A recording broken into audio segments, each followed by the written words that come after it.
Supreme court के observations का आपके टेन्योर से पहले का, लेकिन हाल ही के वक्त में सर, इतना भी वक्त उसके बाद नहीं हुआ, कुछ वक्त जरूर हुआ। बाद का वक्त काफ़ी गुजर चुका है, 1 साल से ज़्यादा, 1.5 साल से ज़्यादा हो गया। तो वो और हर दिन हम प्रगति करते चले जा रहे हैं, तो इसलिए मैं उसे अतीत की बात मानता हूँ, वो वर्तमान की बात नहीं है। जहाँ तक आपके दूसरे प्रश्न का सवाल है, मैं आपको सिर्फ इतना बता देना चाहता हूँ कि हमने विगत 1 साल में अपने एफर्ट्स को रिन्यू किया है, और इस सिलसिले में शायद ये बताना मुनासिब होगा कि पिछले साल हमने 39 ऐसे फ्यूजिटिव्स जो पूरी दुनिया में थे उनको लोकेट किया, डिटेन करवाया, और 11 फ्यूजिटिव्स जो कि ऑल टाइम हाई है पिछले 5 सालों में, उन्हें वापस देश में लेके आए। हमारी एफर्ट्स हैं, हमारा इंटेंट है, इरादा है, इरादे मजबूत हैं, हमारे हौसले मजबूत हैं और हमारी कोशिशें हैं, और मैं उम्मीद करता हूं कि हम कोशिश दिल से कर रहे हैं तो कामयाब होंगे, और जब कामयाबी होगी तो आपको भी मालूम हो जाएगा। There's a hiss coming out of the speaker. Can somebody take a look at it please and fix this? Can somebody in the production team take a look at the hiss coming out of the speaker please? अच्छा sir, ये बताएं कि छोटा राजन को हिंदुस्तान पकड़ के लाना वाकई में इंडियन इंटेलिजेंस एजेंसीज की, सिक्योरिटी एजेंसीज की, इन्वेस्टिगेटिव एजेंसीज की बहुत बड़ी कामयाबी है। हालांकि आप सब तो नहीं बता सकते, लेकिन क्या बता सकते हैं ऑपरेशन छोटा राजन किस तरीके से ऑस्ट्रेलिया से होते हुए, बाली से होते हुए आप उसको यहाँ दिल्ली सीबीआई हेडक्वार्टर पकड़ के लाए? कुछ चीज़ें होती हैं जिन्हें मुनासिब नहीं होता है कि जाहिर किया जाए, क्योंकि उससे हमारे ऑपरेशन में बहुत सारे लोग इन्वॉल्व थे, हमारे इंटरनेशनल पार्टनर्स इन्वॉल्व थे, लेकिन हमें कोऑपरेशन मिला था। मैं ये कहने में कोई संकोच नहीं करूँगा, और मैं ये भी कह सकता हूँ कि इस ऑपरेशन में सीबीआई काफ़ी दिनों से लगी हुई थी, तकरीबन 6 महीने का वक्त हमें लगा था उनको लोकेट करने में, और लोकेट करने के बाद में जो भी मुनासिब कार्रवाई थी वो की गई और उनको लेकर के आए। ये सीबीआई का ऑपरेशन जो था सिर्फ एक एजेंसी की वजह से नहीं, बल्कि इंटरनेशनल लेवल पे हमारे जो इंटरपोल के पार्टनर्स हैं, दूसरे कंट्रीज़ में जो हमारे पार्टनर्स हैं, पार्टनरिंग एंटिटीज़ हैं, उनके साथ मिलकर के we had achieved a very good cooperation, और ये अंजाम जो हुआ वो आपने देखा कि we succeeded in getting him back, वापस आए वो। और इससे ज़्यादा कहना उचित नहीं होगा, क्योंकि उसमें बहुत सारी ऑपरेशनल डिटेल्स होती हैं, उन ऑपरेशनल डिटेल्स को पब्लिक डोमेन में लाना बहुत उचित नहीं होगा। लेकिन इतना ज़रूर मैं विराम देना चाहूँगा, तमाम तरह की अटकलें मीडिया में आई थीं कि उसमें क्या हुआ, कैसे हुआ, किस वजह से हुआ, लेकिन मैं आपको बता देना चाहता हूं कि ये बिल्कुल विशुद्ध रूप से एक क्लीन ऑपरेशन था, जहां पे हमें इनके लोकेशन के बारे में हम लोगों ने आइडेंटिफाई किया था, लोकेशन के बारे बाद में ये फिर कहां जाने वाले हैं, कौन कौन सी चीज़ें हैं, वो तमाम तरह की चीज़ें आइडेंटिफाई करके, और सीबीआई इसमें लगी हुई थी 6 महीने से, और finally we could locate him. आपने अरेस्ट को लेकर सवालों का जिक्र किया, तो सवाल तो इस तरह के उठे कि क्या ये एक सरेंडर है, क्योंकि किस तरीके से हिंदुस्तानी एजेंसियों का छोटा राजन से रिश्ता रहा, इसके बारे में काफी लिखा गया बीते सालों में। तो लोगों ने ये सवाल पूछा, क्या ये सरेंडर है? क्या चूंकि बिगड़ी सेहत के चलते, तबीयत उसकी खराब होने के चलते वो खुद हिंदुस्तान आना चाहता था, या धर दबोच के आप पकड़ के लाए? मैं इस पे विराम लगाना चाहूंगा। मैं ये कहना चाहूंगा कि ये सरेंडर बिल्कुल ही नहीं था। This was not at all a surrender. We located him, we got him back to the country and period. चलिए, ये तो बहुत बड़ी वाकई में कामयाबी है कि इतना बड़ा अंडरवर्ल्ड डॉन आ गया, लेकिन एक डॉन है हिंदुस्तान का एनिमी नंबर 1, दाऊद इब्राहिम। जिस तरीके से एकाएक ये खबर आई और लोगों को विश्वास नहीं हुआ जब हमारे सामने वो खबर आई कि छोटा राजन पकड़ा गया, हमें लगा कुछ गड़बड़ है इसमें, लेकिन आखिरकार पता चला कि वाकई में पकड़ा गया। क्या आपको लगता है कि एक दिन ऐसा भी आएगा जब खबर ये आएगी चैनलों के टिकर स्क्रीन पर कि दाऊद इब्राहिम पकड़ा गया? आपको इसमें कोई शक क्यों है? सर, अब तक तो कुछ हुआ नहीं, तो शक ही होगा और क्या होगा। इतने साल हो गए, वो हर बार हम लोग एक डॉसिया निकाल देते हैं कि क्लिफ्टन कराची में ये उसका टेलीफोन नंबर, ये उसकी बिजली का बिल, ये उसकी गैस का कनेक्शन, लेकिन कभी उसके आगे तो हम बढ़ते नहीं हैं।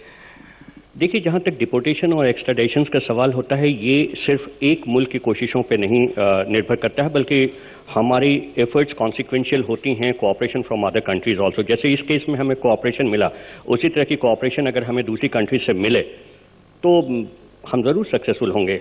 एक ये बात है। दूसरी बात मैं आपको ये बता देना चाहता हूँ कि तमाम एजेंसीज़, हमारी जो पार्टनरिंग एजेंसीज़ हैं, जो पार्टनरिंग एंटिटीज़ दूसरी भी हैं वर्ल्ड वाइड, और सीबीआई, हम सभी लोग कोशिश कर रहे हैं और मुझे विश्वास है कि देश का जनमानस हम लोगों के साथ है। आपके एस्पिरेशंस हमारे साथ में हैं, आपकी एक्सपेक्टेशंस हमारे साथ में हैं, और हम एक्सपेक्टेशंस पे खरे उतरेंगे और हमारी कोशिशें कामयाब होंगी, ये दिल में हमारे हौसला है। सर, मैंने हाल ही में information and broadcasting minister colonel Rajyavardhan Singh Rathore के साथ सीधी बात की, जिसमें उन्होंने कहा कि हम लोग कोशिश कर रहे हैं दाऊद इब्राहिम को पकड़ के लाने की और हर तरह की पॉसिबिलिटी पर विचार किया जा रहा है।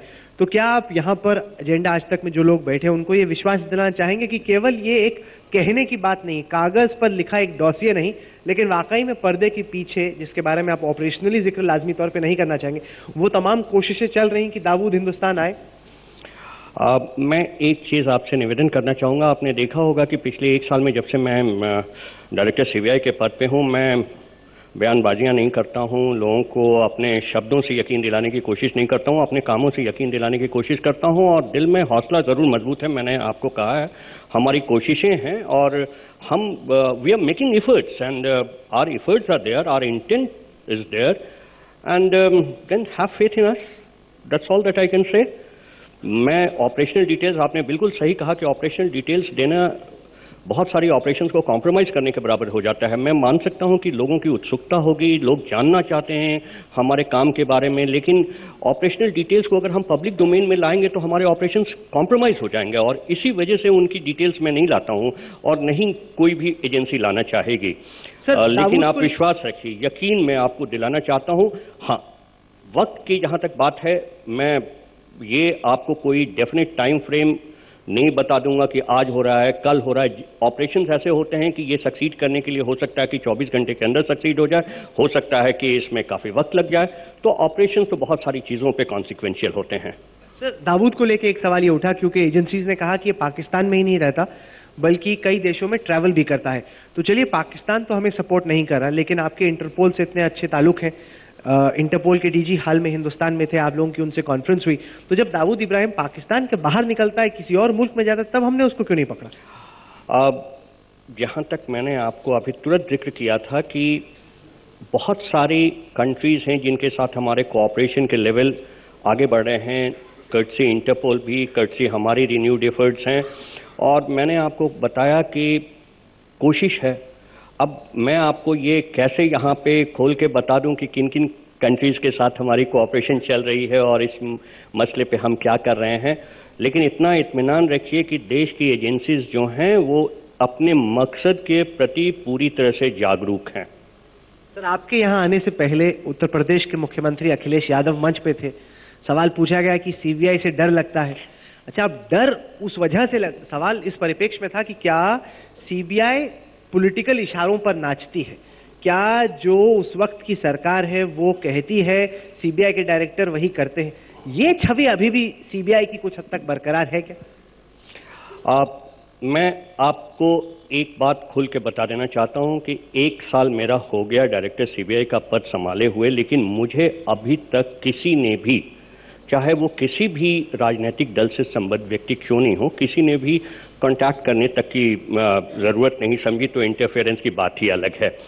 और पिछले 1 साल का आप समय उठा के देख लीजिए, उसके पहले की बात मैं कहना मुनासिब नहीं समझूंगा, क्योंकि उस समय क्या हुआ, कैसे हुआ, ये मैं उसके लिए कॉम्पिटेंट नहीं हूँ बताने के लिए। लेकिन मेरे पीरियड में अगर आपको कोई लगता है कि किसी भी इन्वेस्टिगेशन में कोई पॉलिटिकल दखलंदाजी हुई हो या हम लोगों ने किसी पॉलिटिकल प्रेशर में काम किया हो, तो आप बतौर जैसे भी चाहें, जब भी चाहें पूछ सकते हैं। लेकिन मैं आपको एक बात और कहना चाहूँगा इसी परिप्रेक्ष्य में, I have no quarrel with the political statements and I don't join issues with that.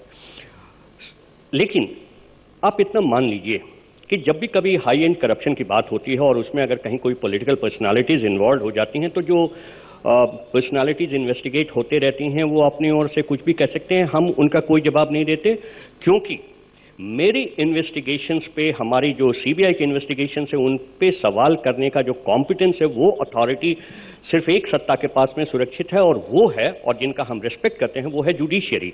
Judiciary is competent to ask questions about our investigations and we satisfy them. So far as the public perception is concerned, वो perceptions आप बनाते हैं और मैं perception management के खेल में हूँ नहीं, इसलिए मैं perceptions के बारे में कभी न तो बोलता हूँ और नहीं कभी इस सवाल की बात कैसे बनती है कि अखिलेश यादव, मुलायम सिंह की पार्टी है समाजवादी पार्टी, जिसका बीजेपी से 36 का आंकड़ा है, चुनाव में लड़ाई हुई, एकदम हर इशू पे मारकाट है आपस की। एकाएक मुलायम के स्वर बदल जाते हैं, बहुत मुलायम वो हो जाते हैं। एक जब से यादव डायरी का केस आता है, इंजीनियर यादव के खिलाफ सीबीआई जांच शुरू करती है, तब से एसपी का रुख पूरा बदल जाता है। उससे सवाल उठता है कि क्या सीबीआई एक टूल है सरकार के हाथ में अपने पॉलिटिकल अपोनेंट्स के खिलाफ कार्रवाई करने का? अब ये सवाल तो मुनासिब होता कि उन्हीं से आप पूछते और शायद आपने पूछा भी, जहां तो आपसे फोटो खिंचा के चले गए। लेकिन मैं आपको ये बता दूं कि सीबीआई न तो टूल है और न टूल बनेगी। जहां तक हम लोगों का एंडेवर है, हमारा एंडेवर ये है कि सीबीआई एक स्ट्रांग ऑर्गेनाइजेशन जो कि करप्शन और क्राइम को टैकल कर सके, उसके रूप में उभरे। आज की जो नेशनल मूड है उसको आप देखिए, nation is highly intolerant of corruption and crime, और करप्शन और क्राइम को टैकल करने के लिए आपको एक स्ट्रांग ऑर्गेनाइजेशन की जरूरत है। और हमारी कोशिश यही है, पिछले 1 साल से मैं ये कोशिश कर रहा हूं कि हम अपने सिस्टम्स को, अपने प्रोसीजर्स को रिकैलिब्रेट करें ताकि सस्टेनेबल एविडेंस जो है वो हम कोर्ट में प्रोड्यूस कर सकें। और जब हम सस्टेनेबल एविडेंस कोर्ट में प्रोड्यूस करेंगे तो चाहे कोई भी हो, हाई एंड करप्शन से जुड़ा हुआ कोई भी व्यक्ति क्यों नहीं हो, उसको बचने की वहां पे गुंजाइश नहीं रहे और कोर्ट्स हमारे इन्वेस्टिगेटिंग रिपोर्ट्स को एक्सेप्ट करें। एक बात यह है। दूसरी बात यह है कि टूल किस चीज के रूप में आप कहते हैं? टूल तो तब ये होता कि अगर हम किसी के कहे के मुताबिक गलत को सच कह देते और सच को झूठ कर देते, ऐसा काम मैं नहीं समझता हूं कि सीबीआई का कोई भी ऑफिसर कभी भी करना चाहेगा। भले ही इसके बारे में कोई कुछ भी लिखे, लिखने की आज़ादी है, बोलने की आज़ादी है, हमारा कोई क्वारल नहीं है। जब कोर्ट्स हमारी इन्वेस्टिगेशन को एक्सेप्ट करते हैं तो हम ये मान के चलते हैं कि हम सही हैं। और जहां पे हमारी क्रिटिसिज्म होती है, मैं आपको ये भी यकीन दिलाना चाहूंगा कि हर क्रिटिसिज्म को मैं एक लर्निंग अपॉर्चुनिटी के रूप में देखता हूं। और मैं देखता हूं कि वाकई में कहीं ऐसा तो नहीं हुआ है कि हमारे कुछ लोग या हम लोग कहीं पे कॉम्प्रोमाइज हो रहे हैं। और अभी तक 1 साल में मेरा कोई भी ऐसा एक्सपीरियंस नहीं हुआ है जहां पे मैं ये कह सकूं कि हम लोग कॉम्प्रोमाइज हुए हैं। अच्छा, आप हर जगह पे 1 साल की वो एक लकीर खींच देते हैं, before Ranjit Sinha and after Ranjit Sinha. मतलब आपका कहीं ना कहीं ये है कि इतिहास जो है वो इतिहास को छोड़ दो, सीबीआई की जो एक तरीके से विरासत आपको मिली थी। मैंने ट्विटर पे, फेसबुक पे लोगों से पूछा कि सीबीआई के डायरेक्टर हमारे साथ रहेंगे, आप हमें सवाल भेजिए। तो जो बार बार एक सवाल उठ के आया कि क्या अनिल सिन्हा ये मानते हैं कि अभी भी सीबीआई पिंजरे में बंद तोता है कि नहीं? आप ऐसे देखिए कि क्या आप विराट कोहली से पूछते हैं कि धोनी के टाइम में आप क्यों हारे या क्यों जीते? या क्या आप धोनी से पूछते थे कि सुनील गावस्कर के टाइम में आप क्यों जीते, क्यों हारे? कपिल देव से आप पूछते हैं कि रवि शास्त्री कैसा खेले, कैसा नहीं? ये सारी चीजें इतिहास की बात इतिहासकारों के लिए छोड़ दीजिए। जहां तक मेरा अपना प्रश्न है, I am responsible for the decisions that I take and I will take responsibility for that, चाहे वो गलत हो या सही हो। अगर हमने गलत किया है तो मैं उसको सर झुका के स्वीकार करूंगा, और सही है तो फिर मैं आगे बढ़ना चाहूंगा। अच्छा, एक सवाल जो और बार बार पूछा गया वो ये कि सीबीआई के अफसरों से ये पूछो कि मोदी सरकार और मनमोहन सरकार के कामकाज के तरीके में सीबीआई की नजर से क्या फर्क है? ये सवाल बार बार पूछ के आया। देखिए, सरकार के कामकाज करने के तरीके पे तो जहां कहीं भी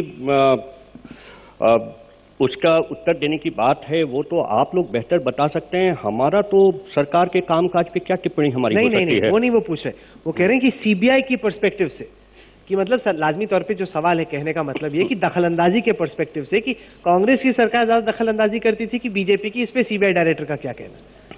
पहले के बारे में जैसा मैंने कहा, या तो इतिहासकार बताए या उस समय के जो निदेशक लोग थे उन लोगों से पूछे। जहां तक मेरा सवाल है, मुझे ऐसे दखलंदाजी का कोई एक्सपीरियंस नहीं हुआ है।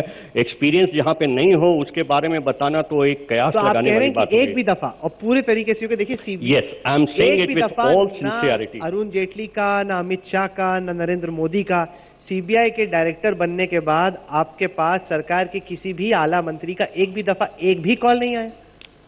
कॉल आने की बात आप क्या कह रहे हैं? कॉल आने की बात कैसे मैं आपको, वैसा कर दो नहीं, मैं आपको I can say it with all humility and all sincerity that there has never been an interference till this date in my working. आज के दिन में, और मैं सिर्फ इतना ही नहीं, मेरे अपने सीबीआई के जो ऑफिसर्स हैं, आप उनसे भी पूछ सकते हैं, as director of the CBI I have given full autonomy to my investigating officers and